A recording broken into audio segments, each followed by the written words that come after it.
Mike Florio is the host of Pro Football Talk, which you can watch weekday afternoons on Sky Sports, and is also the author of Big Shield, a new novel which is a cautionary tale for pro sports in an age of normalised gambling. Mike, great to talk to you. It's amazing to see how you transitioned to be such a prolific novelist. Was during the pandemic, after the draft in 2020, things kind of slowed down, and I realized I've actually got large chunks of free time. And that was when I had an idea to do a story about small town mob here in West Virginia where I live. My dad was actually connected to the crew in the town where I grew up. And one thing led to another. Had a manuscript. Wrote another one.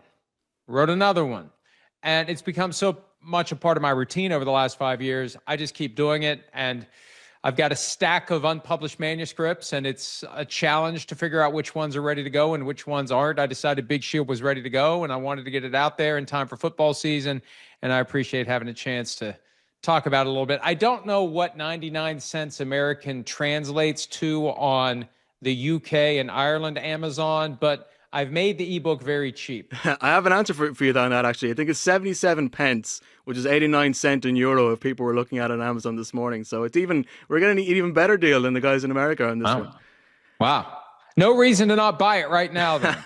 And it's an interesting one. When I saw it was Big Shield, I was like, okay, I wonder if this is going to be more of a view into the NFL. But again, you're sticking with your previous theme, which, as you were talking about, is about the mob life.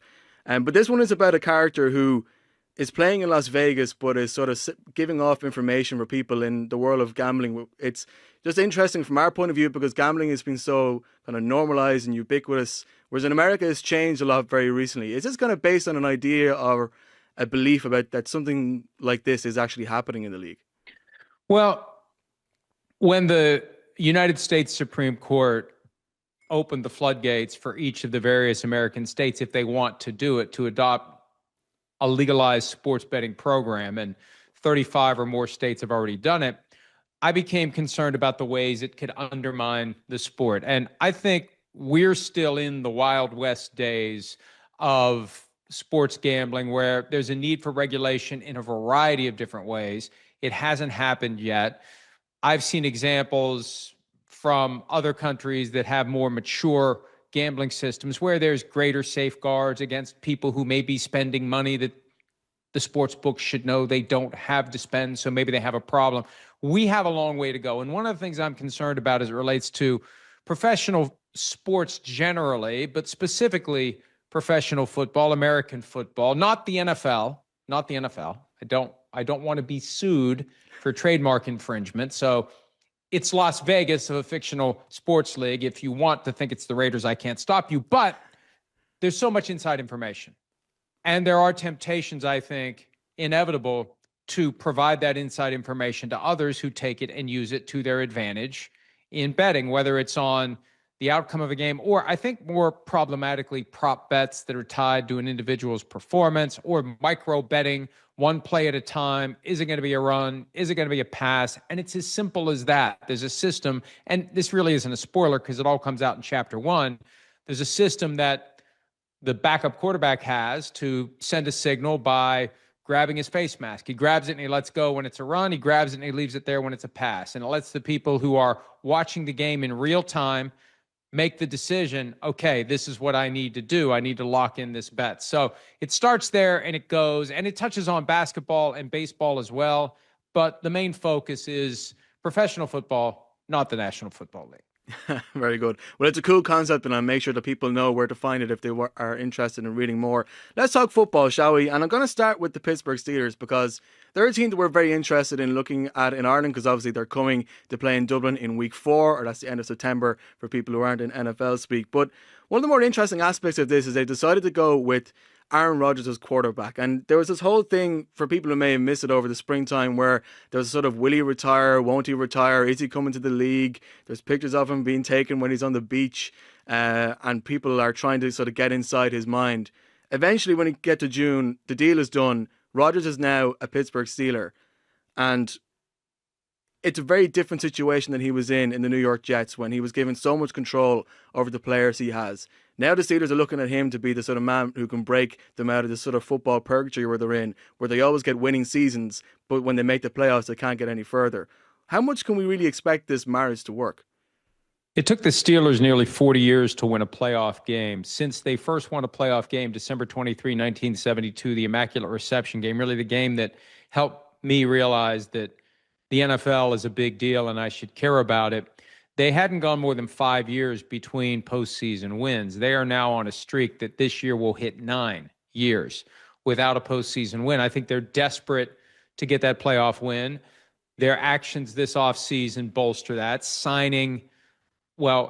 trading for and signing a high-end wide receiver in DK Metcalf, trading for and re-signing, reconfiguring the contract of a star defensive back like Jalen Ramsey, and then the Aaron Rodgers adventure, waiting for 2 months for him to finally say he'll join the Steelers, to the dismay of Steelers fans who look at this and say, this is beneath us to act this way.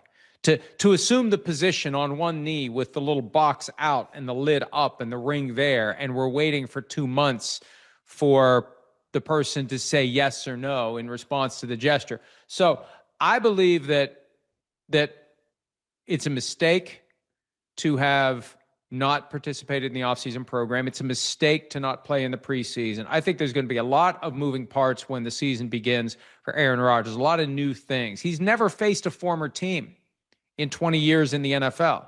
This is the first time he faces a former team. He goes right back to New Jersey against the Jets.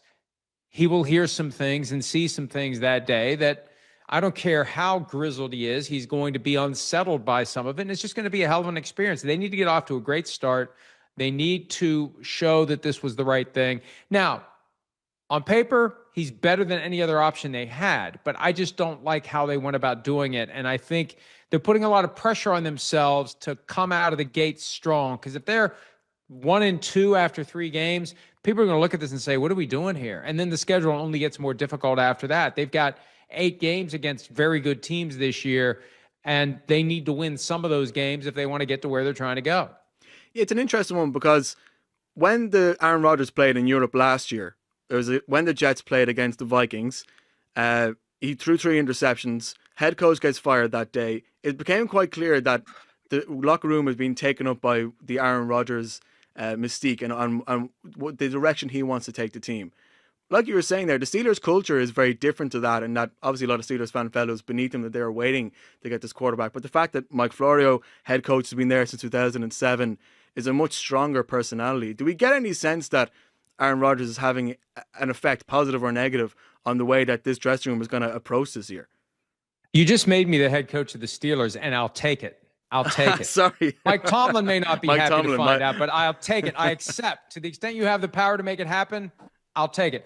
I think it was a more delicate balance here.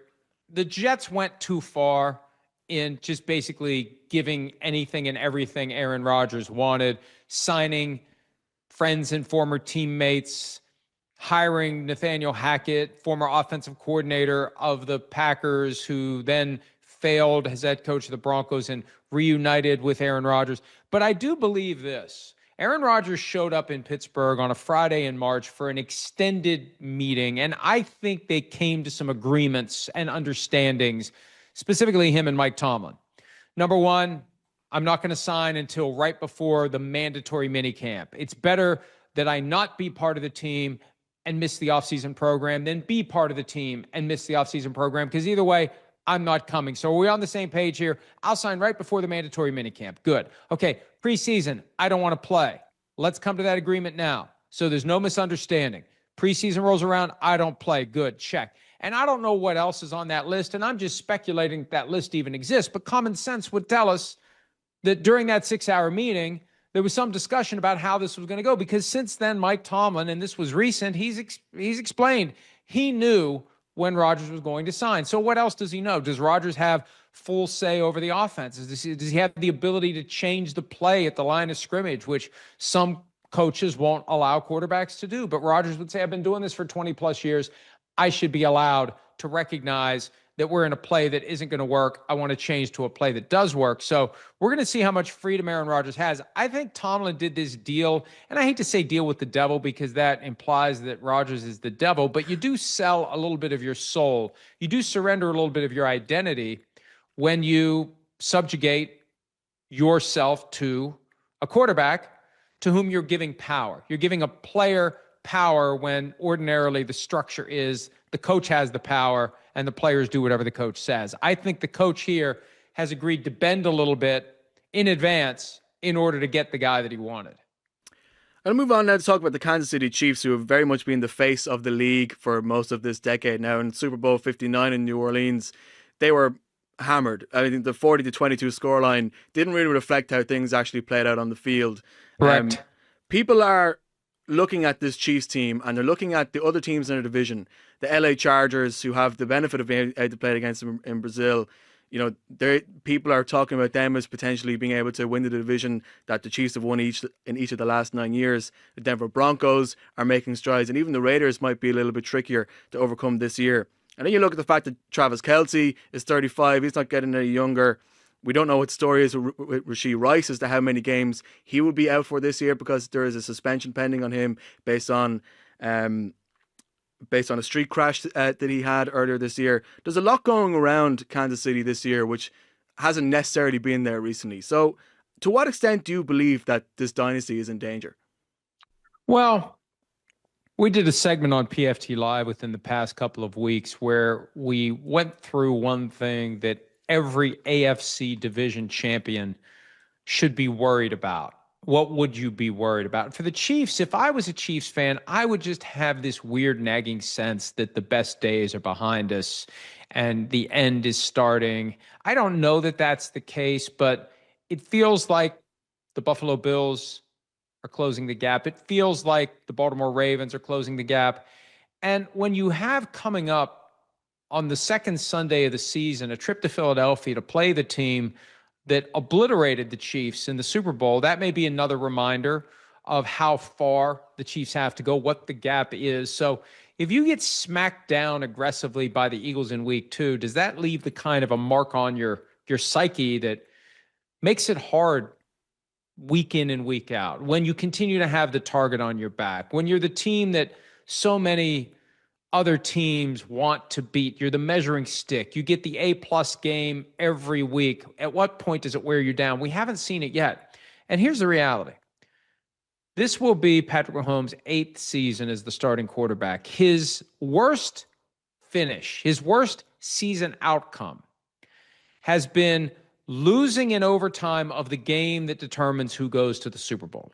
That's it. That's his floor. From the moment he became the starting quarterback, the worst he's done is been tied at the end of regulation time in the AFC Championship and then lose that game twice.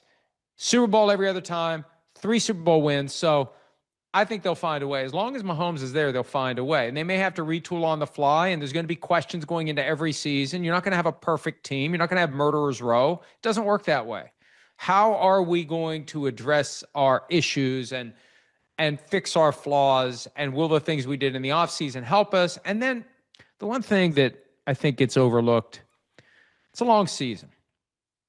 Every team starts at a certain level, and they're either going to get better or worse as the season unfolds. And the Chiefs have shown that they know how to identify their flaws, fix their issues, and get better as the season unfolds. So I would be nervous that maybe it's coming to an end, but, you know, the Patriots went 10 years between Super Bowl win number 3 and Super Bowl win number 4.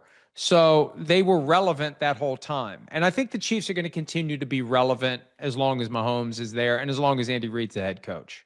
One of the things I love about the NFL this time of year is the fact that there's 32 teams. All of them are on 0-0. We know that the Chiefs, the Bills, the Eagles are going to be up near the top. There's a few teams I'm sure we can all expect are going to be at the footnote. Who do you reckon are the most overlooked team? Because every year there's always somebody who surprises us, but like the Commanders did last year.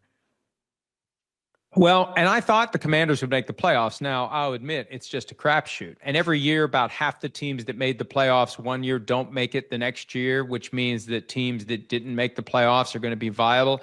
I think the Titans are being overlooked because I have a feeling Cam Ward, the first overall pick in the draft, is going to end up being a very good player for them. They have been irrelevant more often than not in recent years. I think they could be a lot like the Texans 2 years ago, where they just go about their business.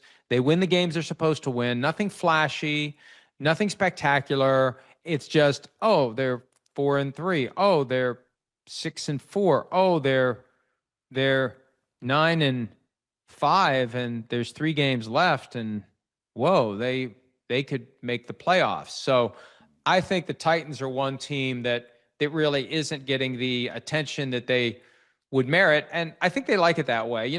Coach always has to guard against your players believing what they're saying about you in the media, believing that you're better than you really are.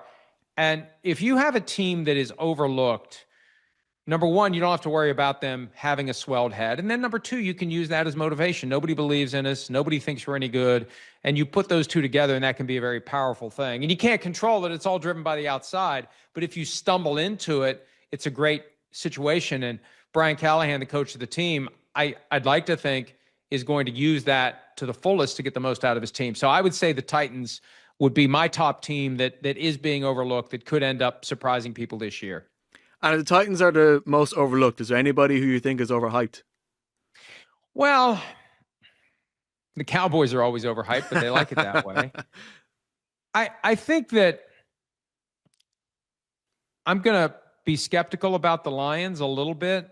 They've had both coordinators and several other assistant coaches leave. Can they really, on the fly, change things? Can they hold it together? Can they just hit the ground running? The schedule is going to be a lot tougher this year for them and the rest of the teams in the NFC North. There's a rotation to the schedule that determines 8 of your games every year. And it is predetermined, and you go from, in your own conference, you play all 4 teams of one of the other 3 divisions, and in the other conference, you play all 4 teams of one of the 4 divisions, and it goes every year. Last year, it lined up all the teams of the AFC South, all the teams of the NFC West. The NFC West was down. The AFC South has consistently been down. That's 8 games. That's almost half of your schedule. So it's not a surprise that the Lions and the Vikings and the Packers fattened up their schedules on those teams. This year, AFC North with the Ravens, Bengals, Steelers, NFC East with the Commanders, Eagles, and who knows what the Cowboys and Giants are going to be. It's going to be harder for the Lions. So I think the 1 seed is going to be much more difficult. And, there's a chance that they don't even win the division this year. I'd be stunned if they don't make the playoffs. But we just assume that the Lions have arrived and they're going to continue to be here. Having that special season and being the number 1 seed and having it disintegrate on a Saturday night against the Commanders, I think that's hard to come back from. And you throw in the new coaches, I just think it's not going to be easy. And it's going to take everything Dan Campbell, their head coach, can muster to get them back to where they were last year.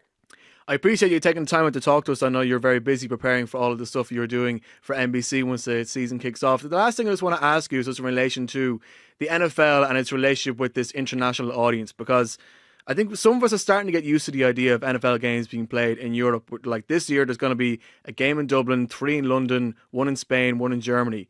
But yet, in terms of like the fan element of it, like we wouldn't accept Premier League games, for example, being played in America, or at least the resistance has meant that has not happened so far. But yet it's happening in the NFL, and it's quite clear that people in the head office of the NFL want to see more international expansion. But how far do you think they can really push it before there's any real resistance to playing so many games outside of the US? Well, I remember going through that thought process in 2007 when the Giants and the Dolphins played at Wembley Stadium for the first regular season game that was played in Europe. And it dawned on me watching the game. It looks the same. As long as it looks the same now, the pitch was a little slick. They need to be certain that footing won't be an issue and that the playing surfaces will be as good as they can be. But as long as it looks the same, I don't think the American fans matter. And, there's talk about the Super Bowl being played in London at some point. And as long as it looks the same and feels the same, it's not like a high percentage of fans go to the Super Bowl. As long as it's on their TV at the usual time, and I know that would mean starting the game at 11:30 p.m. local time. But as long as it looks and feels the same, I don't think the fans would care. And I think the potential benefit to what the league's trying to do long term, I think it's a 100-year plan to have people around the world feel the same way that we feel, and that so many passionate folks in the UK and in Ireland feel. I hear from fans all the time who watch our show who can't get enough of the NFL. They want people to feel that way beyond our borders. So, hey, they're going to continue the international games. They want to play 16 a year. I think at some point there will be serious talk of expansion teams, 4 teams in a European division. This Vikings the back-to-back road games for the Vikings this year is part of this experiment to see how it works, to have teams playing 2 or more games on another continent consecutively. So they're moving in that direction. It's taken time, but they're going to get there. And I used to think there's no way they were going to do it. There's no way they're going to put a team in Europe. I think that they will at some point. And they'll continue to dangle it as a bright, shiny object to get people interested every time there's a game in London.